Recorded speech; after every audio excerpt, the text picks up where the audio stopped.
Deputy election commissioners Shri Manish Garg ji, Shri Pavan Kumar ji, deputy election commissioners Shri Bhanu Prakash ji, Shri Sanjay Kumar, DGIT Mrs Seema, Miss Shubhra Saxena, director ECI, Shri Vijay Pandey ji, DDG law. I am Ashish Goyal, DG media.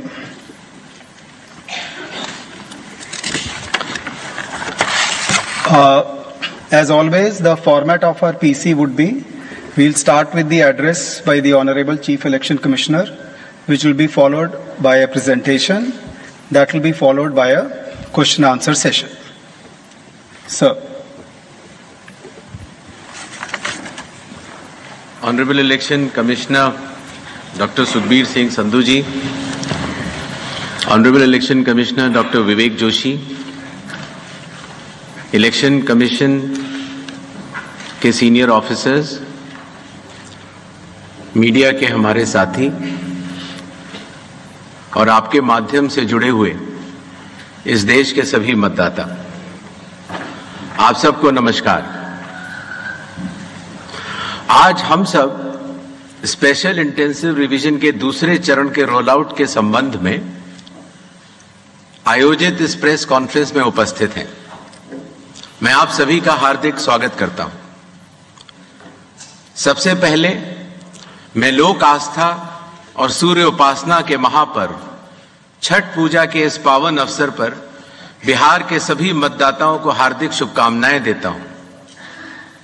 आज अस्ताचलगामी भगवान भास्कर को अर्घ्य देने के शुभ दिन पर मैं बिहार के 7.5 करोड़ मतदाताओं को विशेष रूप से नमन करता हूं, जिन्होंने निर्वाचन आयोग पर अटूट विश्वास जताया है और SIR में पूर्ण भागीदारी निभाई और अब इस चुनाव में मतदान करने के लिए उत्साहित हैं। बिहार में SIR के सफल संचालन के बाद आयोग ने देश के सभी 36 मुख्य निर्वाचन अधिकारियों के साथ 2 महत्वपूर्ण सम्मेलन आयोजित किए। इन बैठकों में SIR से संबंधित अनुभवों, तकनीकी प्रगति और भविष्य की दिशा निर्देशों पर भी व्यापक चर्चा की गई।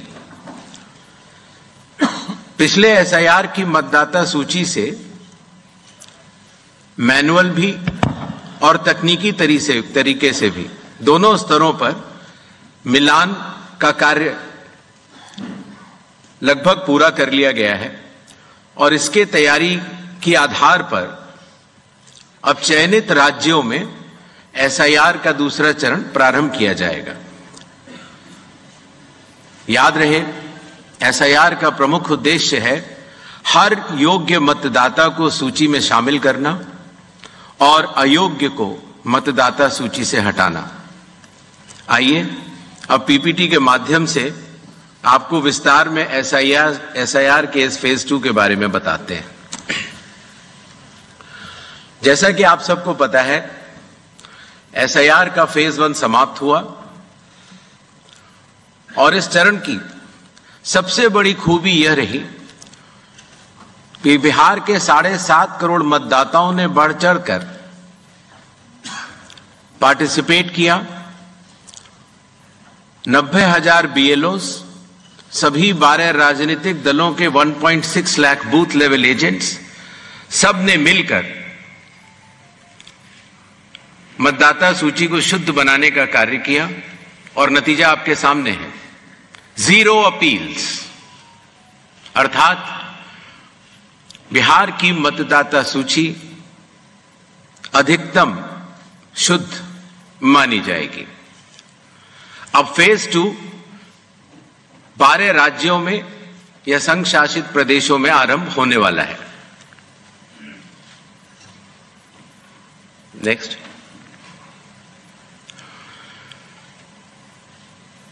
किसी भी मतदाता के लिए जो उसकी अर्हताएं हैं वो संविधान के अनुच्छेद 326 में लिखी गई हैं, अर्थात भारत का नागरिक होना, कम से कम आयु 18 वर्ष की होना, उस विधानसभा क्षेत्र का सामान्य निवासी होना और किसी अन्य कानून से उसको डिस्क्वालीफाई न किया गया हो।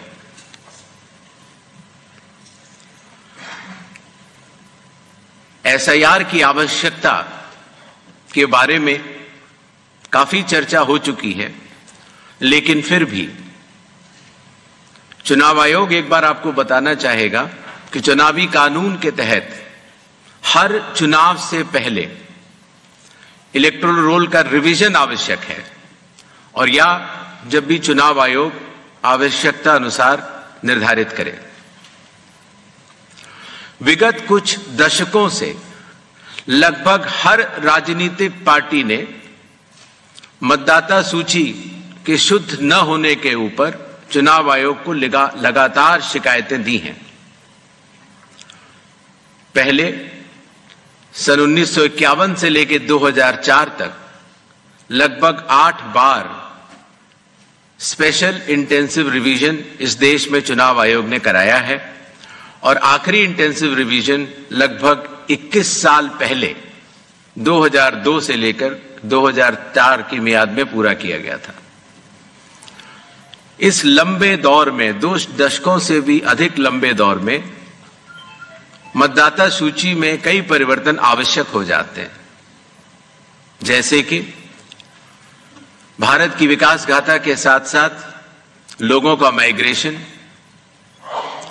माइग्रेशन के साथ साथ कई बार उनका वोट पुरानी जगह भी बना रह जाता है और नई जगह भी बन जाता है, अर्थात एक से जगह ज्यादा रजिस्टर होने वाले वोटर्स। कई बार किसी की डेथ होने के बाद भी उसका नाम न हटाया जाना, या गलती से किसी भी विदेशी नागरिक का नाम मतदाता सूची में आ जाना।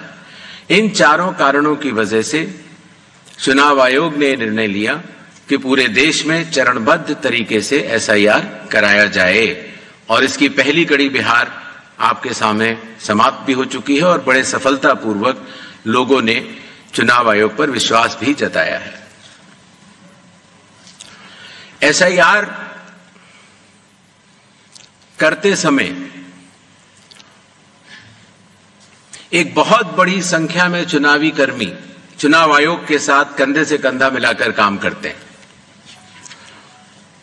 आपको पता होगा कि लगभग हर 1000 वोटर के ऊपर एक पोलिंग स्टेशन औसत तौर पर हो जाता है। हर पोलिंग स्टेशन पर एक सरकारी कर्मचारी बूथ लेवल ऑफिसर के तौर पर कार्य करता है। एक विधानसभा क्षेत्र में 300 या 400 के बीच में लगभग पोलिंग स्टेशंस होते हैं, और हर विधानसभा क्षेत्र में एक इलेक्टोरल रजिस्ट्रेशन ऑफिसर होते हैं। वो भी सरकारी कर्मचारी होते हैं और एसडीएम के स्तर के होते हैं, और उनके अंडर में ये सारे बीएलओस कार्य करते हैं। इलेक्टोरल रजिस्ट्रेशन ऑफिसर को सहायता करने के लिए assistant electoral officer registration officers भी होते हैं, जो कि लगभग हर तहसील में एक या उससे अधिक होते हैं। ईआरओ एक सब डिविजनल मजिस्ट्रेट के लेवल का अधिकारी होता है, जिसकी कानूनी जिम्मेदारी होती है कि वो मतदाता सूची ड्राफ्ट तैयार करे, जनमानस से मिले हुए क्लेम्स एंड ऑब्जेक्शंस को रिसीव करे और उनके ऊपर एक निर्णय ले, और उसके बाद एक फाइनल मतदाता सूची प्रकाशित करे।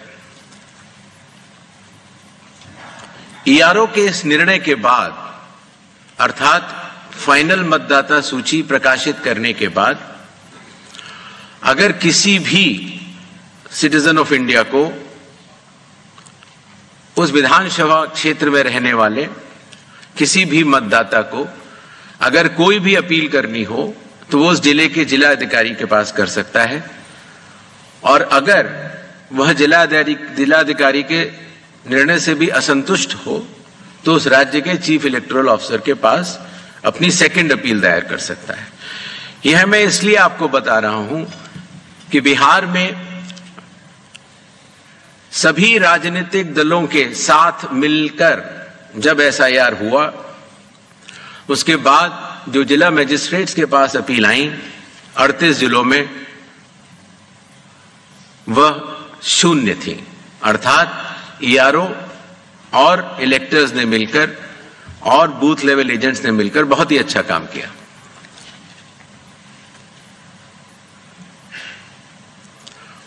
एसआईआर के समय ईआरओज और एईआरओज मिलकर सबसे पहला जो काम करेंगे वो इन्यूमरेशन फॉर्म्स को प्रिंट करेंगे।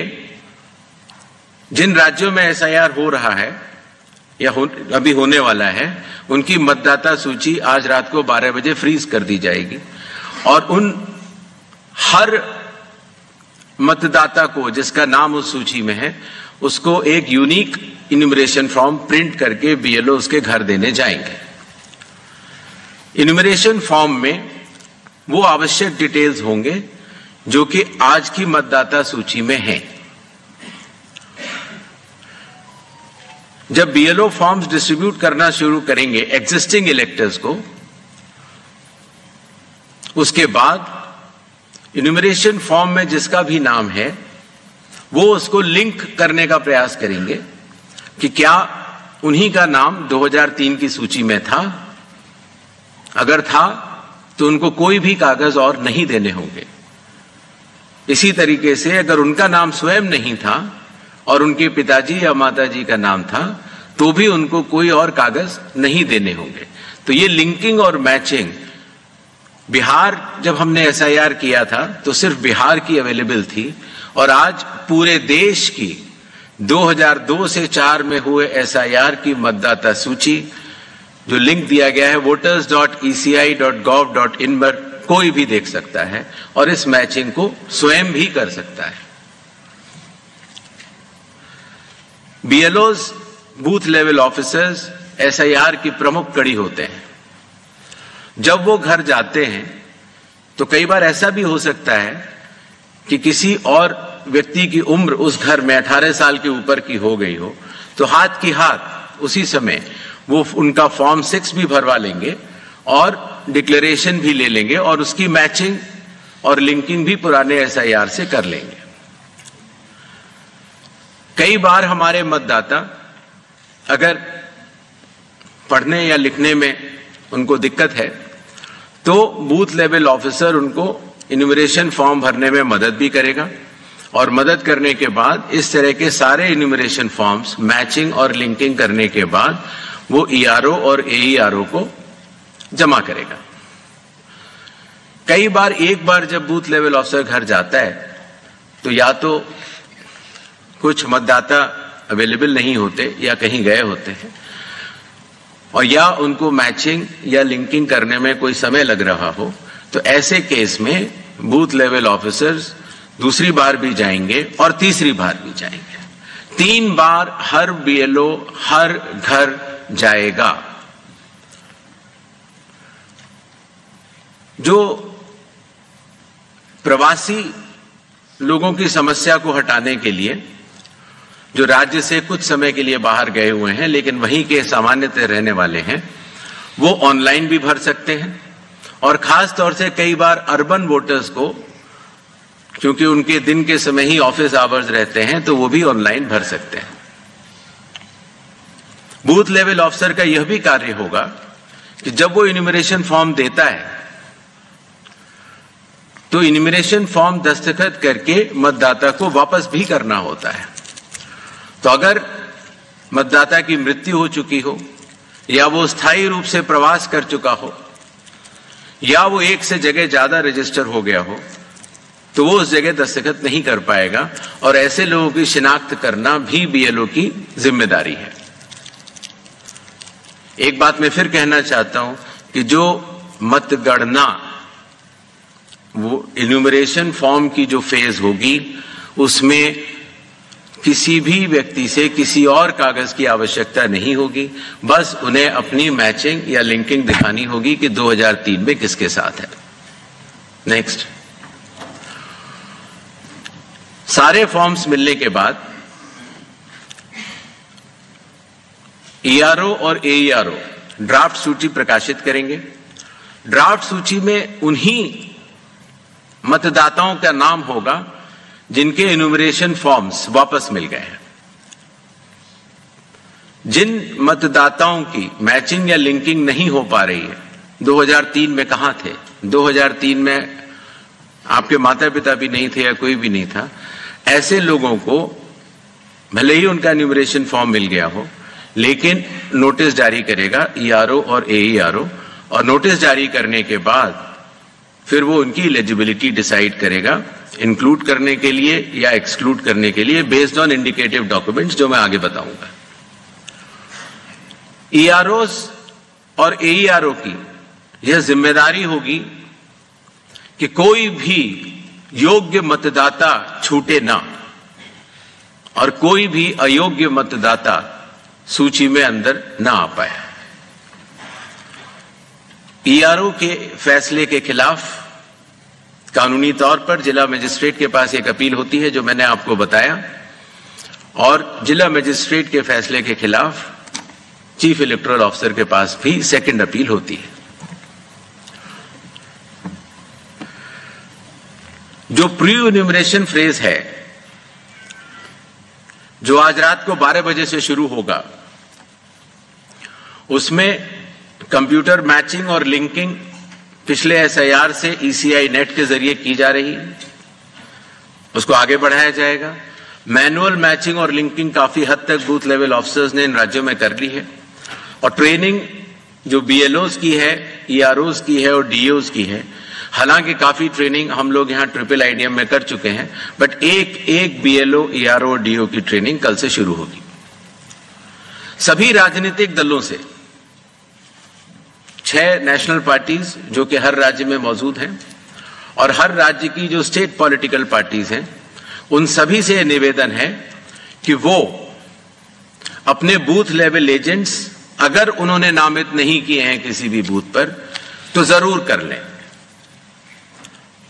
साथ ही साथ सभी चीफ इलेक्टोरल ऑफिसर्स को, डिस्ट्रिक्ट इलेक्शन ऑफिसर्स को और ईआरओज को यह निर्देश भी होंगे कि कल से शुरू होकर परसों तक वो सभी पॉलिटिकल पार्टीज को के साथ मीटिंग करेंगे और पूरी एसआईआर की प्रक्रिया को उनके समक्ष डिटेल में बतलाएंगे। जहां तक बूथ लेवल एजेंट्स का सवाल है हर पॉलिटिकल पार्टी के, जैसा कि बिहार में था, हर बूथ लेवल एजेंट एक दिन में 50 इन्यूमरेशन फॉर्म्स जो साइंड हो इलेक्टर्स के, वो कलेक्ट भी कर सकता है, उसके ऊपर अपना सर्टिफिकेशन दे सकता है और बूथ लेवल ऑफिसर्स को भी दे सकता है। इससे जो चुनावी कर्मी हैं और जो राजनीतिक दलों के नुमाइंदे हैं, दोनों मिलकर साथ काम कर सकते हैं।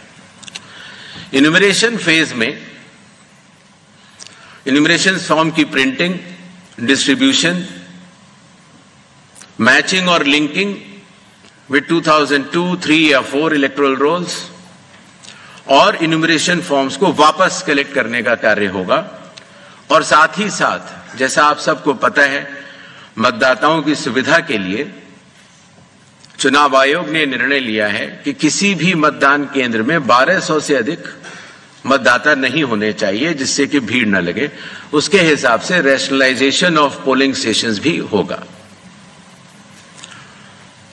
सारे इन्यूमरेशन फॉर्म्स जो वापस आने थे, उनके आने के बाद इलेक्टोरल रोल्स की ड्राफ्ट पब्लिश की जाएगी।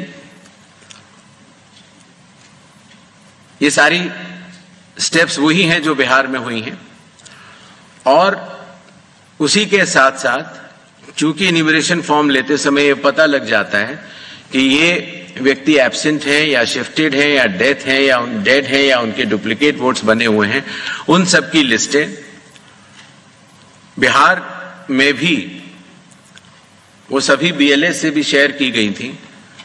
पंचायत या पब्लिक ऑफिसेज के नोटिस बोर्ड पर भी लगाई जाएंगी और सीईओ के वेबसाइट पर भी अवेलेबल होंगी, जिससे कि कोई भी व्यक्ति एपिक नंबर लगा के देख सकता है कि उसका जैसे पिताजी का नाम अगर उसके मृत्यु हो गई है तो वहीं पर है कि नहीं। ड्राफ्ट सूची पब्लिश होने के बाद जिन लोगों की मैचिंग या लिंकिंग 2003 या 2 या 4 से नहीं हो पाई है, उनको ईआरओ नोटिस जारी करेंगे। नोटिस के बाद हियरिंग होगी और हियरिंग में जो भी इंडिकेटिव डॉक्यूमेंट्स हैं उनको चेकिंग किया जाएगा और ईआरओ ये भी उनसे पूछेगा कि 2003 में आप कहां थे या आपके माताजी पिताजी कहां थे, जिससे अगर लिंकिंग नहीं भी हो पाई है तो वो भी कर पाए। साथ ही साथ क्लेम्स एंड ऑब्जेक्शंस का पीरियड भी शुरू हो जाता है। तो किसी व्यक्ति का, योग्य व्यक्ति का अगर नाम छूट गया है तो अपना क्लेम वो जमा कर सकता है इंक्लूजन के लिए, फॉर्म 6 भर सकता है डिक्लेरेशन के साथ, या ऑब्जेक्शंस भी दे सकता है फॉर्म 7 में, या कई बार उसके नाम में अगर गलती हो या किसी और एंट्री में अगर गलती हो तो फॉर्मेट भी दे सकता है। तो ये क्लेम्स एंड ऑब्जेक्शंस रिसीव का पीरियड होता है जो कि किया जाएगा, बिहार में भी किया गया था, और उसके ऊपर ईआरओज अपना निर्णय लेंगे।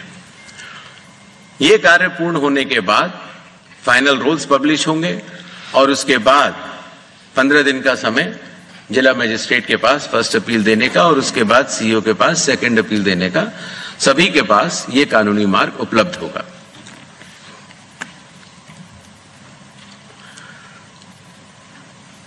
जैसा कि बिहार में चुनाव आयोग ने बहुत सफलतापूर्वक दर्शाया कि जो वल्नरेबल ग्रुप्स होते हैं, खास तौर से जो बुजुर्ग हैं या बीमार हैं या दिव्यांग हैं या कई बार हमारी बुजुर्ग महिलाएं हैं, तो इनको अगर किसी भी मैचिंग करनी है 2003 से या लिंकिंग करनी है, उन्हें कंप्यूटर नहीं आता, उनके पास मोबाइल नहीं है या उनको कोई सर्टिफिकेट बनवाना है, तो वॉलंटियर्स जो है वो या तो सरकारी कर्मचारी होते हैं या एनसीसी या एनएसएस के वॉलंटियर्स होते हैं। तो स्वयं उस व्यक्ति के लिए वो चले जाते हैं और वो कागज बनवा लेते हैं, जिससे कि हमारे मतदाताओं को कोई भी असुविधा नहीं हो। और इसकी वजह से आपने देखा होगा बिहार में जब 7.5 करोड़ मतदाताओं ने चुनाव आयोग के साथ कंधे से कंधा मिलाकर जब काम किया तो कोई भी परेशानी नहीं हुई।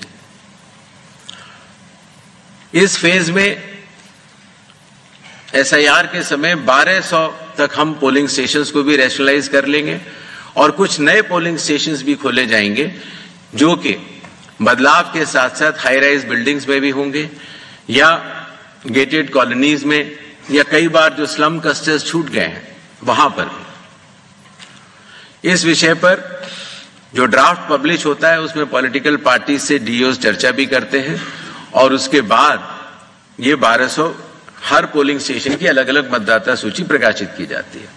यह ध्यान रखना होगा कि एक बूथ पर एक फैमिली के या एक घर पर रहने वाले सभी लोगों का नाम एक ही जगह आ जाए, उससे मतदाताओं को बहुत सुविधा होती है और बिहार में इसमें काफी लोगों ने मिलकर अच्छा काम किया।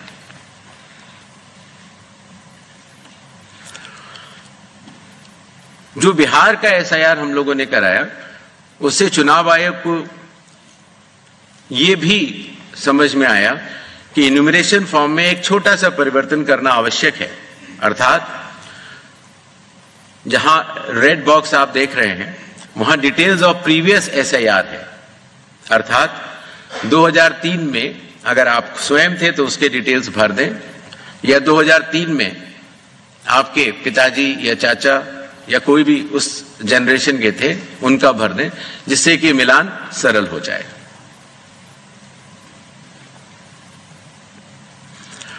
जो इन्यूमरेशन फॉर्म दिया जाएगा उसमें काफी चीजें प्री प्रिंटेड होंगी। मतदाता का नाम, उसका एपिक नंबर, उसका पता, सीरियल नंबर, पार्ट, कौन सी असेंबली है और उसका पुराना फोटो। एक क्यूआर कोड भी दिया जाएगा जिससे कि उस क्यूआर कोड को स्कैन करके आप स्वयं देख सकते हैं। सभी मतदाताओं से चुनाव आयोग का यह आग्रह रहेगा कि जहां पेस्ट करेंट फोटो लिखा हुआ है वहां पर अपनी नई और रंगीन फोटो, कलर्ड फोटो वहां पर अगर लगाएंगे तो जब भी आपका नया एपिक बनेगा तो उसमें वो फोटो लगाई जाएगी तो अच्छा लगेगा।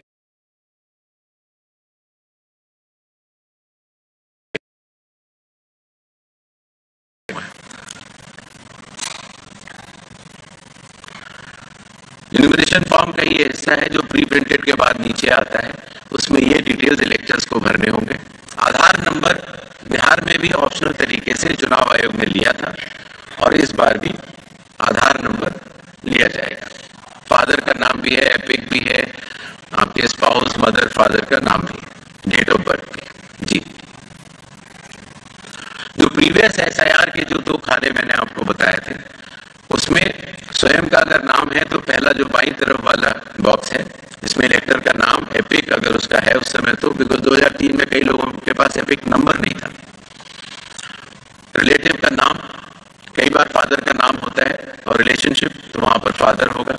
किस जिले में है, जैसे ही आप जिला लिख देंगे या स्टेट या एसी लिख देंगे तो जो सारी जो मतदाता सूची पूरे देश की अवेलेबल है 2003 में, उससे सेलेक्ट करना और उससे मैचिंग करना बहुत आसान हो जाता है। इसी तरीके से अगर आपका नाम नहीं है 2002, 3 या 4 की मतदाता सूची में, तो आप अपने फादर मदर या जो भी उस श्रेणी के जो रिलेटिव्स हैं उनके डिटेल भर सकते हैं, तो उससे भी ये मैचिंग सरल हो जाती है।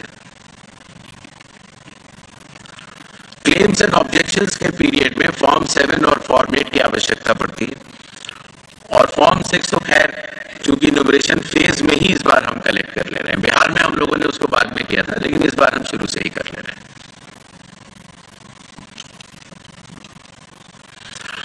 जो लिस्ट ऑफ इंडिकेटिव डॉक्यूमेंट्स हैं, जिन लोगों का 2002, 3 या 4 की मतदाता सूची से मिलान हो चुका है, उन्हें कोई भी डॉक्यूमेंट देने की आवश्यकता नहीं है। और जिन लोगों का मिलान नहीं हो पाया वो संख्या काफी कम रह जाती है, सिर्फ उन्हीं लोगों को ये इंडिकेटिव डॉक्यूमेंट्स देने होंगे जो बिहार में थे 11 वो, और आधार कार्ड नागरिकता का प्रमाण चूंकि नहीं है तो वो आइडेंटिटी पर्पस के लिए लोग दे सकते हैं।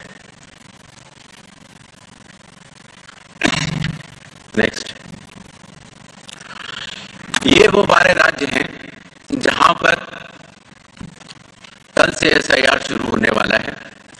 Andaman and Nicobar island, union territory, state Chhattisgarh, Goa, Gujarat, Kerala, union territory Lakshadweep, Madhya Pradesh, Puducherry union territory, Rajasthan, Tamil Nadu, Uttar Pradesh, west Bengal, इन 12 राज्यों में कुल मतदाता 51 करोड़ के लगभग हैं। लगभग 5,33,000 बूथ लेवल ऑफिसर्स इस महान कार्य में अपना योगदान देंगे। लगभग 7,64,000 बूथ लेवल एजेंट्स जो पार्टीज द्वारा नामित हैं वो इसमें अपना योगदान देंगे और लगभग 10,500 EROs और लगभग 321 कलेक्टर्स, ये पूरी चुनावी कर्मियों की जो टीम है वो इस एसआईआर की फेज 2 में कार्य करेगी और इसको सफल बनाएगी। शेड्यूल, प्रिंटिंग और ट्रेनिंग का कार्य कल से शुरू होगा और 3 नवंबर तक चलेगा। हाउस टू हाउस इन्यूमरेशन 4 नवंबर से 4 दिसंबर तक। Publication of draft electoral rolls 9 दिसंबर 2025। क्लेम्स एंड ऑब्जेक्शंस का पीरियड 9 दिसंबर 2025 से लेकर 8 जनवरी 2026। जिन लोगों को नोटिस जाएंगे उनकी हियरिंग और वेरिफिकेशन का समय 9 दिसंबर से 31 जनवरी तक होगा और फाइनल इलेक्टोरल रोल्स 7 फरवरी 2026 को प्रकाशित किए जाएंगे।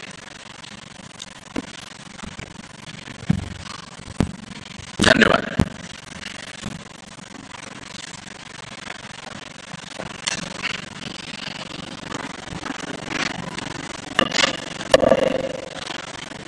Now we'll start with the question and answer session. As per our previous format, we'll be taking questions in groups of 5, and please be rest assured that maximum number of questions will be taken. Why? Sir, I will ensure that your question is taken. Please be seated. Sir, your question will be taken. That's all. चलिए कोई बात नहीं। Please don't disrupt the conference. Your question will be entertained and taken. In the interest, no, then I will not be able to entertain lot of questions. I have so many people. I don't have one person. Your question will be entertained. Yes. दीजिए इधर. Excuse me. ऊपर दीजिए, वो blue shirt में दीजिए. Sir नमस्कार, नीरज वो news 18 India से। हमारा सवाल ये है आपसे कि आपने जो 12 राज्यों के नाम दिए हैं और केंद्र शासित प्रदेश के, आगामी जो 5 राज्यों के चुनाव है, क्योंकि अगले साल मध्य में वहाँ चुनाव होने, उसमें असम भी है। असम में आपने SIR कराने का फैसला नहीं किया है दूसरे चरण में, तो इसकी वजह क्या है, कारण क्या है, और यहाँ कब कराएंगे? So I'm Shriparna from the Hindu newspaper. In Bihar, the Election Commission has said that new EPIC cards will be given to all voters. What is the progress on that, and will the same be done for all these 12 states and rest of the states undergoing SIR as well?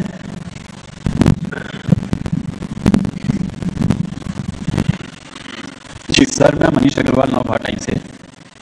Sir एक सवाल ये है कि अगर मेरा vote Delhi में है और मेरे माता पिता का वोट 2003 या 4 में यूपी या किसी अदर स्टेट में रहा, तो मैं उसका मिलान कैसे करूंगा? मतलब मेरे को तो ये प्रॉब्लम होगी कि मैं वहाँ से कैसे लूँ या कैसा करना होगा। सेकंड इज, इसमें भी सर आधार की आपने बात की कि आधार दे सकते हो, लेकिन जब आधार के साथ हमें डेट ऑफ बर्थ और बर्थ सर्टिफिकेट देना है तो फिर आधार का मतलब क्या है सर?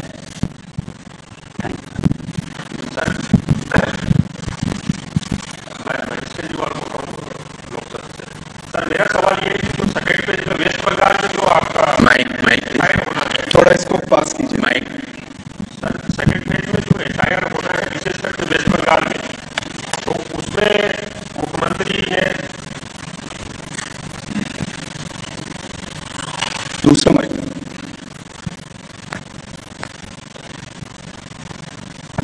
हेलो सर, मेरा सवाल ये है कि जो वेस्ट बंगाल में विशेषकर जो SIR होगा, तो उसकी मुखालफत काफी समय से सीएम खुद कर रही है।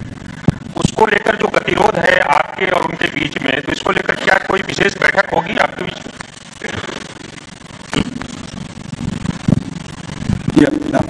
Sir, this is Damini from the Indian Express. Yes, sir. Sir, 2 questions. One is, what were the lessons that were learned from the Bihar SIR process?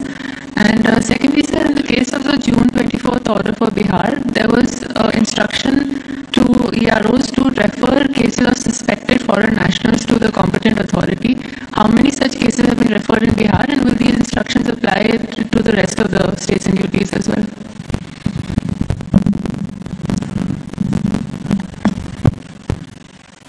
Assam का एक विषय पूछा गया। जैसा कि आप सब लोगों को विदित होगा, भारतीय नागरिकता कानून में आसाम के लिए नागरिकता के लिए अलग प्राविधान है। और दूसरा विषय ये है कि माननीय सुप्रीम कोर्ट की देखरेख में वहां पर नागरिकता की जांच का कार्यक्रम लगभग पूर्ण होने वाला है। ऐसी स्थिति में जो ये 24 जून का SIR का ऑर्डर था, वो पूरे देश के लिए था, वो आसाम पर लागू नहीं होता, और इसलिए आसाम के लिए अलग से रिवीजन के आदेश जारी किए जाएंगे। जहां तक नई एपिक की बात थी, तो जिन लोगों की एंट्रीज में बदलाव हुआ, जिनके एड्रेस में बदलाव हुआ या जिनके पोलिंग स्टेशन में बदलाव हुआ, उन सभी को नए एपिक बिहार में मिले हैं। और इसी तरह से पूरे देश में भी जहां जहां एंट्रीज में परिवर्तन होगा, वहां पर नए एपिक्स मिलेंगे।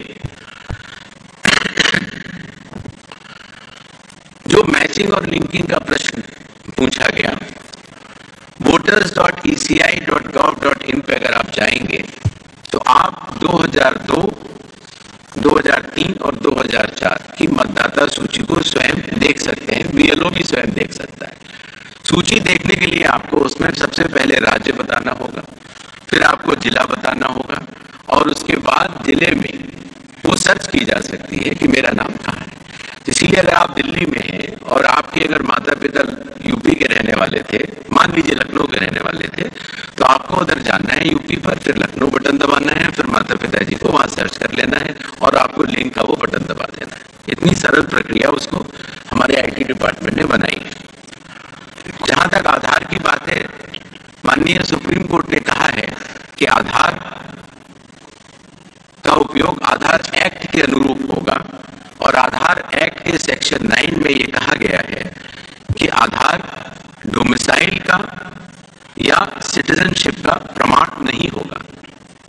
जहां तक जन्म तिथि की बात है, उसके ऊपर भी माननीय सुप्रीम कोर्ट के कई आदेश हैं जहां पर कि ये कहा गया कि आधार जन्म तिथि का प्रमाण नहीं है और इसका ध्यान रखते हुए आधार अथॉरिटी ने अपना नोटिफिकेशन जारी किया और आज भी अगर आप कंप्यूटर से अपना नया आधार डाउनलोड करते हैं तो उसमें लिखा होता है आधार कार्ड पर ही कि आधार कार्ड न तो जन्म तिथि का प्रमाण है, न डोमिसाइल का और न कि नागरिकता का। आधार कार्ड आइडेंटिटी का प्रमाण है और ई साइनिंग के लिए भी उसका उपयोग हो जाता है। तो आधार कार्ड के बहुत सारे अन्य उपयोग भी हैं। जहां तक वेस्ट बंगाल की बात है, कोई भी गतिरोध नहीं है। संविधान के अंतर्गत सभी संवैधानिक संस्थाएं अपने अपने दायित्व का पालन करती हैं। Election commission special intensive revision करते हुए अपने दायित्व का पालन कर रहा है और इसी तरह से राज्य की सरकारें भी अपने अपने दायित्व का पालन करेंगी। जो बिहार में एसआईआर हम लोगों ने किया और उसमें जो हम लोगों को लगा कि हम मतदाताओं को और सुविधाएं क्या दे सकते हैं, वो मैंने आपको अपनी पीपीटी में बता ही दिया है। और जून 24 का जो ऑर्डर है वो सिर्फ बिहार के लिए नहीं है, वो पूरे देश के लिए है। कुछ एडिशनल इंस्ट्रक्शंस भी जारी होंगे इन 12 राज्यों के लिए। Next round. सवाल पूछना था आपसे, ये जो आपने लिंकअप किया है एसआईआर में 2002 से 4 के इलेक्टोरल रोल से किया है, क्या वो डेट बहुत प्लीज वो डेट जो है 23 साल पहले का हो जाता है, तो वो डेट क्या ऐसा नहीं कर सकते हम कि 1 या 2 इलेक्शंस पहले करें जिससे कि सभी को आसानी हो? सर प्रशांत सर न्यूज़ 24 से मेरा सवाल सर 2 छोटे सवाल है पश्चिम बंगाल को ही लेकर के है कि पश्चिम बंगाल से कई बार ये बात आई है कि वो होने नहीं देंगे एसआईआर। ऐसी सिचुएशन में इस चुनाव आयोग क्या करेगा? और दूसरा कि जिस तरीके से वहाँ पे वोटों का मिलान आप करने की सोच रहे हैं, ये कैसे संभव हो पाएगा? क्योंकि बहुत से ऐसी बातें हैं कि वहाँ पे बाहर से आए लोग आ गए हैं और डॉक्यूमेंट्स उनके लगातार रेडी हो रहे हैं। अगर उनके दस्तावेज मान लीजिए गलत तरीके से बन गए, उसको आप कैसे वेरीफाई करेंगे? संजय शर्मा आज तक से। Sir, Harsha from Republic TV. ज्ञानी सर दिस साइड। आपने कहा सर कि कोई गतिरोध नहीं है पश्चिम बंगाल में। सर, बिहार के एसआईआर के वक्त जो श्रंक हुआ था इलेक्टोरल रोल वो लगभग 6% था सर, लेकिन बिहार के मुकाबले अगर पश्चिम बंगाल देखा जाए तो पूर्व में भी बहुत ही वोलाटाइल स्टेट रहा है। अभी जब से अनाउंसमेंट हुई है पैन इंडिया एसआईआर की, पश्चिम बंगाल खासकर टीएमसी के नेताओं ने कहना शुरू कर दिया है कि there will be blood bath in West Bengal if voters are deleted. तो ऐसे में what will election commission do to counter and restore faith, because West Bengal is different as compare to other states? Sanjay Sharma Aaj Tak से। सर, बहुत सारे लोगों का उन लोगों ने क्वेरी भेजी है कि जिन लोगों के नाम डिलीशन होंगे या हुए हैं, क्या उन सारे लोगों को जिनके कई वोटर लिस्ट में कई जगह नाम है या जो लोग स्थायी रूप से पलायन कर गए, क्या आयोग उनको भी नोटिस देकर उनकी रजामंदी लेता है क्या? Sir Ashwini sir this side.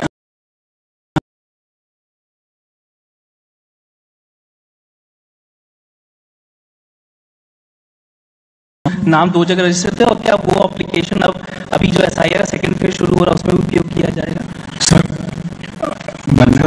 Sir मेरा सवाल है, मैं पीयूष पांडे हूँ, TV9